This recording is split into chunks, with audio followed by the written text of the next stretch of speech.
Okay, good morning. I am on the road. Not doing deliveries today, but I am taking my vehicle out to the dealership again. This is the third time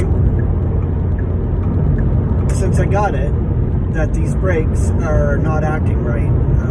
I drive it for a bit, it seems, and then they start grinding again. They replaced them one time and then the second time, and now this is the third time that they're going in that direction where it's grinding when I'm coming to a stop or a stop sign or a stop light or whatever. You can feel them grinding underneath. This lady's right up my... Jesus. Get over, let you go, whatever. Anyway, so I guess we'll see what happens.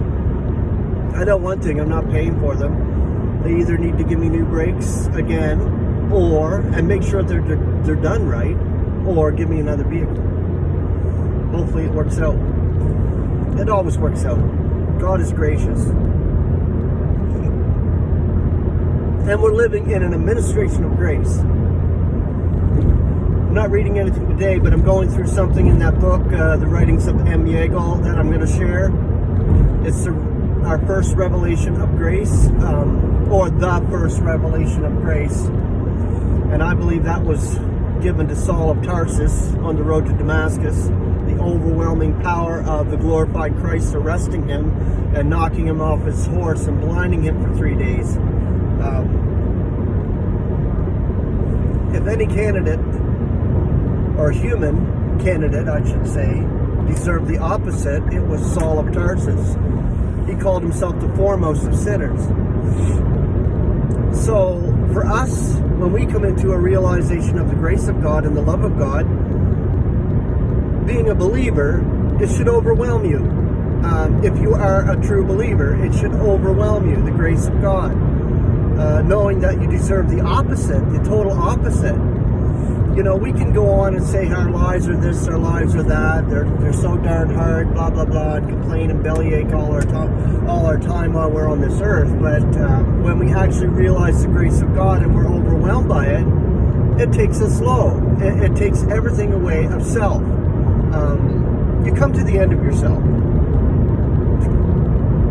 And I think this is the process that God uses. Each individual believer that is being called out today has an experience of that. And I would say the grace of God, the overwhelming grace of God. And this should keep us humble through our walk in the Lord.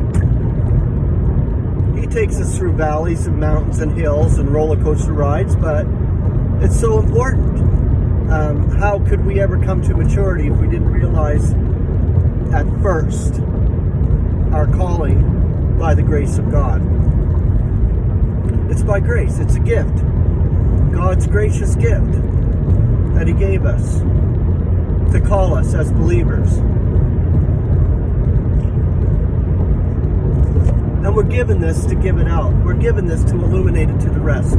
We're given this to call out other believers out of the system, because right now the world is locked up in a system, and the system is getting more and more wicked. It looks good from the outward sense, I said. Like, you know, it looks, it's such, everything's going smart. Look at the smartphones, look at the smart everything, look at the smart cars, look at the smart TV. Everything's smart. Well, it's not smart. It is intelligent. I would say AI intelligence is from the wicked realm, and this is where they're getting their intelligence from. It's from them wicked forces. We're not part of the system as believers. We're called out. What does ecclesia mean? It means out-called. Out-called from the system. Out-called from the world.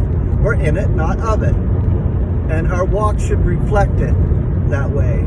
We live our lives. We do our things because God has graced us to do so. We have families. We have kids. We have grandchildren. We have responsibilities in life. Yes, we do. But we should not be overtaken by it in the sense of not realizing God's operation in it. His operation of love. So this is where we get to a point of maturity, when we realize that God is operating in it all and through it all, and then we can actually enjoy what He's given us. So that's my rant, I guess, for today. But yeah, I'm missing another day's work, which kind of sucks, but you know, I'm not really making a whole lot, and gas prices is going up again.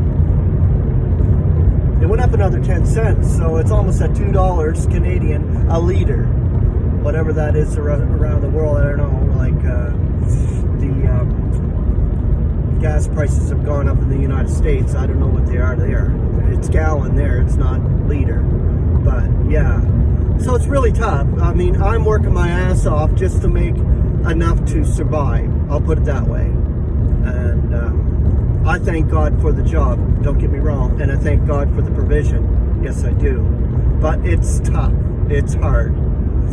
And if I miss a couple of days' work, I have to work 7 days a week. I have no choice. And if I miss a couple of days' work, or I take a couple of days, like I went fishing there, it takes out from the income. I mean, I have to work double shifts now coming up, because it's going to have to pay for the bills that are coming up. So it's just the way life is. I'm resting in the peace of God and knowing that His provision is there. But I appreciate you listening to my rant and my talk today. I'll be back doing some more readings. So grace and peace. Have a beautiful Tuesday, and we will talk to you later.